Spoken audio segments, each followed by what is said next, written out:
Bem-vindo ao Covil do Dragão. É claro que o Biribinha já está aqui prontinho pro nosso papo do segundo episódio da segunda temporada de A Casa do Dragão. Bom, como a galera curtiu muito aquele esquema no vídeo passado, onde eu menciono algumas mudanças que a série fez em relação ao livro, eu vou manter esse formato e no final do vídeo tem o apêndice para quem quiser saber mais sobre como trechos dessa história foram desenrolados de forma diferente no livro. A história é simples. Um dragão comeu outro dragão, assim porque quis. Aemond estava no dragão que comeu e ele não queria que isso acontecesse. Luke estava no dragão que foi comido e esse foi o problema maior, a grande circunstância incontrolável que começou um rastro inacreditável de vingança. O dragão comeu o outro porque quis, mano. Uma guerra inteira começou porque um dragão quis comer um aperitivo antes da janta. É inacreditável. Aí, o Daemon mandou matar um Targaryen, o Aegon mandou matar outro Targaryen, e assim que chegamos no episódio 2, nos perguntando, quem vai parar com essa chacina? Semana passada, os assassinos Sangue e Queijo deixaram um rastro de morte no castelo de Porto Real. E o episódio dessa semana começou exatamente no ponto em que o assassinato do pequeno Jaehaerys aconteceu, com todos os guardas do castelo mobilizados para encontrar os homens que entraram para matar o sucessor do rei. E olha que interessante, né? Assim como os roteiristas amenizaram o impacto do que aconteceu no episódio anterior, nesse eles também fizeram isso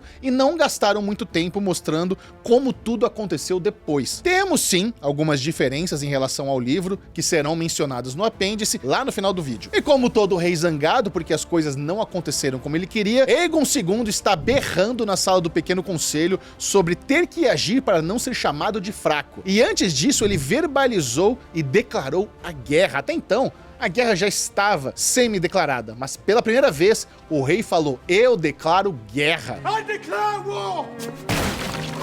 I declare war!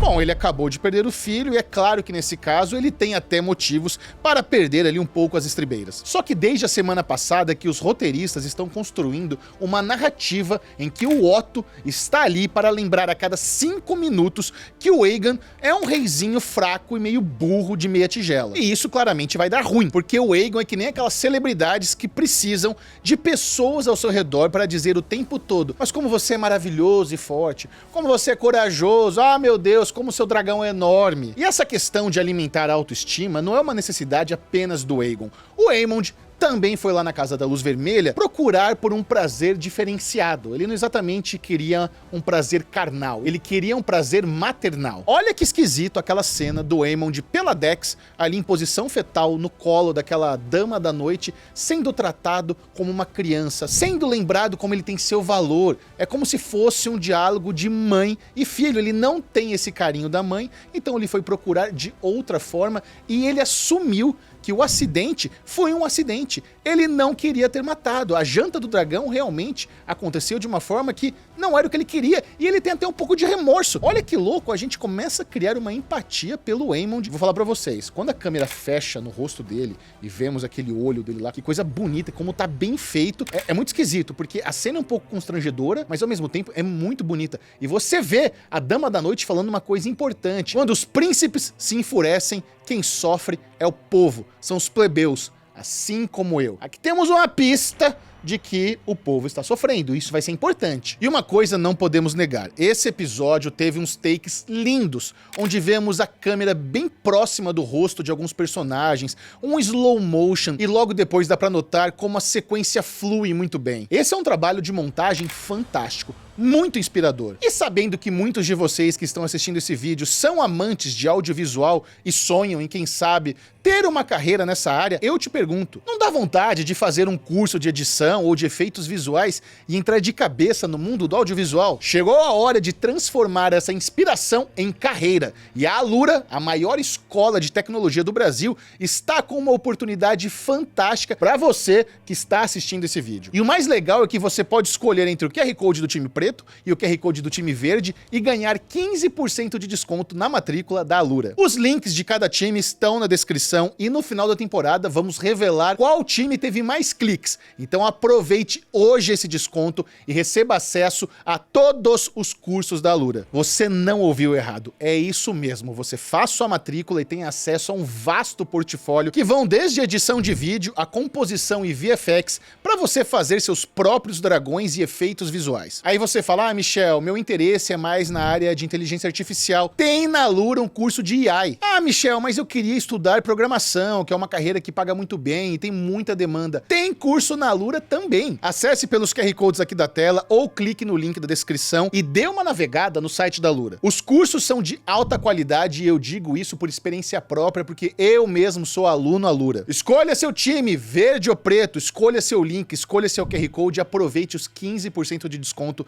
na matrícula da Alura hoje mesmo. Mas vamos voltar ao pequeno conselho e falar sobre o plano maléfico de Otto Hightower. Exibir o corpo do menino Jai Harris em praça pública para o povo de Porto Real saber o nível de crueldade a que chegou Rhaenyra e com isso atrair a empatia para o time dos verdes. E vamos combinar, é uma ideia boa sim em termos estratégicos. Zero empatia? Com certeza. Brilhante em termos de tática de guerra e capital político, mas não tenha dúvida. É uma ideia, inclusive, que pode explicar por que o relato de Sangue e Queijo foi tão aumentado pelos personagens que contaram a história do livro. Cara, é como se a série estivesse dizendo, olha, aconteceu do jeito que a gente mostrou, mas a ideia do Otto fez a história chegar ao povo de outra maneira. É muito inteligente essa bifurcação que os produtores da série estão promovendo na escrita de A Casa do Dragão. Eles estão pegando os relatos do livro, que quase sempre se diferem muito, e escolhendo construir o que eles elegem como fato a partir de um julgamento mais realista das coisas. Não é só inteligente, como também talvez seja a melhor e mais eficiente maneira de tratar uma adaptação quando ela praticamente exige que você seja fiel ao material original. Tem diferenças? Tem. Mas elas são protegidas pela inconsistência do próprio livro. É genial se a gente parar pra pensar bem. Mas voltando, né? O Otto teve uma ideia genial para transformar Rhaenyra num monstro desalmado e deu certo. Mas é claro, né, que o Aegon II, no auge da sua petulância, ia dar um jeito de estragar tudo. Com aquela ajudinha do Criston Cole, ele chega até a brilhante ideia de mandar enforcar todos os caçadores de ratos da cidade. Um dos assassinos do menino Jai Harris foi capturado no começo do episódio, o Sangue, mas ele não sabia o nome do comparsa, apenas que ele era um caçador de ratos. Aliás, que coisa patética foi ver o Sangue arregando com tanta facilidade, né? O Larry só mostrou, né, as ferramentas de tortura que ele iria usar e o homem já entregou tudo. Foi o Daemon, foi contratado pelo Daemon, me desculpa. A semana passada, né, ele tava todo corajoso, falando grosso, e olha só como ele estava acuado nesse episódio, e com razão. Ele sabia que não iria sair com vida daquela situação. Só que agora, os inocentes que só estavam trabalhando, caçando seus ratinhos em Porto Real, pagaram o pato. E é claro que o Otto fica furioso e descasca na orelha do Aegon II. Facilmente uma das melhores cenas do episódio, com um texto muito bem elaborado e atuações incríveis. E o que acontece? Aegon II bota o Otto no olho da rua e elege Criston Cole como a nova mão do rei. Foi muito bom ver o Otto tirando o broche dele de mão, jogando no chão e saindo ali com aquela cara de pastel, ele que fez o Aegon ser rei. O quanto que esse homem tá arrependido. E Criston Cole rapidamente se tornando o personagem mais odiado da série. Comenta aqui embaixo qual é o personagem que você mais odeia em A Casa do Dragão e vamos ver se o Criston Cole tá ganhando nessa pesquisa. Só que vemos que a Rhaenyra não ficou sabendo do plano do Daemon para acabar com a vida do Aemond e fica furiosa quando descobre, né? E com razão. Eu preciso reforçar aqui como o texto da série melhorou imensamente nessa temporada, porque a DR que Rhaenyra tem com o Daemon está entre as melhores cenas que a série já fez até aqui. Não só porque o Matt Smith e Emma Darcy entregaram uma baita atuação, mas porque a gente tá falando de uma circunstância tão bem engendrada que a única solução para a situação dos dois é uma que só a gente aqui na nossa onisciência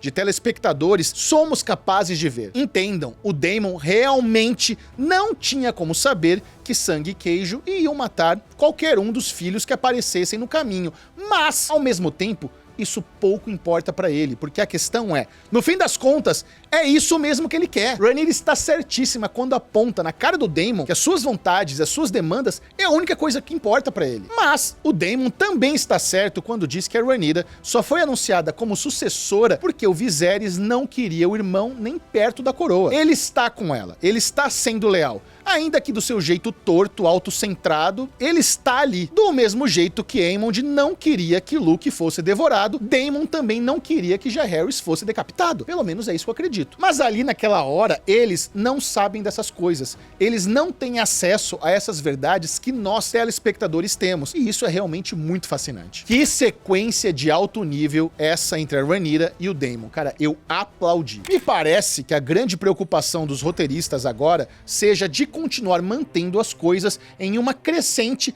mas dando um tempo nessa dinâmica de retaliações. Porque é óbvio que depois da morte do menino Jaehaerys, alguém iria atrás de vingança por algum meio escuso. Vamos lá, né? Antes de entrar no território amargurado que é falar sobre Criston Cole com mais profundidade, temos que cobrir alguns outros detalhes acerca das narrativas paralelas desse episódio. Sim, porque além de vermos que o destino da Mysaria já foi selado, o episódio mostrou novamente uma cena com o Hughie e com o Alynh. O Hughie apareceu ali num raro momento de rotina da plebe, algo que no mundo das séries passadas em Westeros nunca se preocupou muito em fazer, mas novamente, eles querem mostrar, o povo tá sofrendo, o preço da carne tá caro, a galera tá quase passando fome. É importante ter isso em mente. E o Alynh apareceu apresentando seu irmão, o Adan. Eu ainda acho que esses dois estão sendo inseridos para que mais adiante entrem na briga para domar dragões que ainda não foram montados. Isso fica meio óbvio, ainda mais depois daquela cena onde vemos o Adan ali pegando caranguejo na praia e ele fica todo bobo vendo Seasmoke voando lá no céu. Um dragão sem dono, né? O dragão que era do Lenor. Ai, que vontade. Mas sim, tem uns detalhes sobre eles que eu preciso esperar para contar para vocês nos futuros apêndices. E também tivemos uma ceninha singela entre a filha do Daemon, a Baela Velaryon, e o filho mais velho de Rhaenyra. Aquela ceninha ali da besta com a flecha, ela é uma sacada muito esperta dos roteiristas, e mais pra frente vocês vão lembrar disso, bem interessante. Ah, e o Otto mencionou o Daeron Targaryen, filho perdido da Alicent. Vamos ver pra onde tudo isso vai dar, porque esses personagens, eles são muito promissores. Agora, voltando à amargura de Criston Cole, que fez sua nova vítima. O cavaleiro Aryak estava lá no refeitório da Guarda Real, comendo seu ranguinho, e a desculpa mais original que o Criston Cole encontrou para exercer sua covardia foi reclamar porque a borda do manto branco do homem estava suja de barro. O Eric não entendeu nada, né, mas ele obedeceu, levantou, falou, tá bom, desculpa, vou ali no meu quarto, passo um Vanish e a capa vai ficar bala. Só que o Criston Cole, quando viu que não tinha funcionado, apelou, colocando em xeque a lealdade do cavaleiro. Pobre Eric, né, já foi lá viajar até Pedra do Dragão para fazer o impostor e se passar pelo seu irmão com a missão de matar Rhaenyra em seus aposentos. Eu preciso admitir, embora os roteiristas tenham achado uma forma capenga de justificar a abordagem do Criston Cole, a ideia de enviar o gêmeo para se passar pelo seu irmão era muito boa. Os dois são iguaizinhos e os dois atores, né, o Luke e o Elliot Titensor, ensaiaram por muitas horas para não precisarem de dublês e eles têm muito respeito pelos personagens. Eu gosto muito dos dois, acho que ambos são ótimos atores, acho até que foi uma pena que eles foram super mal aproveitados na série de forma geral. A Operação Homens de Areia de Criston funcionou até certo ponto. O livro tem divergências quanto à forma como tudo isso aconteceu, mas isso também fica pro nosso apêndice. O que eu posso adiantar pra vocês é que nesse caso do Destino dos Irmãos, eu achei o que a série fez muito mais impactante. Cara, foi uma sequência muito competente. A confusão da Rhaenyra para saber quem era a nossa confusão também. A gente não sabia quem era quem. A coreografia da luta, a tensão, a dúvida, a emoção dos atores. Rhaenyra estava vendo diante dos seus olhos uma família que se amava sendo destruída por conta de uma guerra que nem era deles. Entre Aryak e Eric havia uma mistura confusa de amor e raiva, de lealdade e hesitação, de admiração e repúdio. E em cena, os atores foram absurdamente convincentes em seus poucos minutos para imprimir tudo isso em quadros rápidos e muito pouco texto. Teria sido, aliás, muito mais impactante encerrar o episódio ali, e não naqueles 50 tons de verde protagonizado pela Alicent e pelo Criston. Eu confesso que eu fico um pouco preocupado com esse caminho trilhado pelos roteiristas, que sempre mostram a Alicent sendo fria com o sofrimento dos seus filhos, enquanto ao mesmo tempo mantém, né, o fogo aceso dela por causa do Criston Cole. Sei lá, me soa um pouco partidário demais. Mas é isso, vamos ver nos próximos episódios, e se vocês quiserem saber mais sobre as diferenças com o livro, fica aqui pro nosso apêndice, ou se você preferir pular essa parte, não se esqueça de dar like no vídeo e se inscrever aqui no canal para não perder os próximos vídeos e também para não perder o maravilhoso Plantão do Dragão, que são as nossas lives que estamos fazendo aqui no canal com a Mikan, logo depois que o episódio acaba todos os domingos. Você é nosso convidado todo domingo ali por volta das 11h15 da noite. Nós entramos ao vivo aqui no YouTube para trocar uma ideia sobre o episódio que acabou de acabar. É aquele papo do calor do momento, tá muito legal. Vamos lá, vamos para o nosso apêndice e tratar de algumas mudanças que foram feitas em relação ao livro. Eu não sei vocês, mas eu tô gostando bastante dessa temporada até agora, e esse foi outro ótimo episódio. Eu não poderia estar mais satisfeito de ver como a série evoluiu na construção de enredo e de diálogos em comparação com a temporada passada. O pós-sangue e queijo do livro não é tão imediato quanto o que a série mostrou. Na série, um dos assassinos é capturado logo na mesma noite. Sangue foi encontrado já na saída da cidade com a cabeça do pequeno Jay Harris num saco. Só que no livro, isso só aconteceu 2 dias depois do crime. E da mesma forma, o Sangue também acaba dando com a língua nos dentes e entrega o Damon igualzinho na série. A diferença é que no livro ele também entrega a Missária, a mulher que contratou os dois pro serviço. No livro, nem Queijo e nem Missária são encontrados, e Queijo nunca mais é visto. Nesse episódio, vemos o Queijo enforcado lá e seu doguinho lamentando, aliás, vingança pro doguinho que tomou aquela bicuda no episódio passado. A Missária, por sua vez, tem um papel importante na Dança dos Dragões, mas diante do que a gente viu nesse episódio, não dá pra saber exatamente se esses acontecimentos serão abordados. Vamos ter que esperar. Depois de ter 2 caçadores de ratos invadindo o castelo, o Otto Hightower ordenou que 100 gatos fossem soltos na propriedade. Olha que gênio. Não vai precisar de mais de caçador de rato, porque os gatinhos vão caçar todos os ratos. Tá lá. Já na sequência da briga entre o Eric e o Eric, as inconsistências são muitas, e nenhuma delas é exatamente a que vimos na série. O livro fala de 3 possibilidades para o que teria acontecido. A primeira delas diz que os dois nem brigaram, e quando se viram, retiraram suas espadas para morrer enquanto diziam que se amavam. Já para outro personagem que reconta os eventos, eles lutaram sim por mais de 1 hora, mas ninguém se metia na briga porque ninguém conseguia dizer quem era quem. Nesse cenário, eles acabam matando um ao outro entre lágrimas. O outro cenário é o mais maluco, né? Segundo esse contador de causos, Eric e Eric lutaram acusando um ao outro de traidores, até que o Eric é morto com um golpe que quase arranca seu braço. E antes de morrer, ele teria agarrado a capa do Eric e golpeado na sua barriga. E o Eric teria morrido sem ninguém nem mesmo ter visto a briga. Olha só que loucura. E o Eric teria sido muito ferido, mas sobrevivera por 3 dias, sempre amaldiçoando o irmão pelo ferimento que estava matando ele pouco a pouco. A presença da Rhaenyra nesses cenários não é nem mencionada. O que a série fez foi manter a coisa toda do amor entre os irmãos e tomar uma via mais realista, assim como ela fez em Sangue e Queijo. O livro não fala de um irmão se matando porque matou o outro igual mostrou na série, mas isso faz sentido pra mim diante do senso de dignidade que os dois personagens tinham. Eu fiquei bastante feliz com o resultado da série. Semana que vem, se houver mais diferenças relevantes, o nosso apêndice estará de volta. Um beijo e não vai embora sem dar like no vídeo, e deixa um comentário aqui contando pelo menos qual foi a sua nota de 0 a 10 para esse episódio, tá bom? Até semana que vem.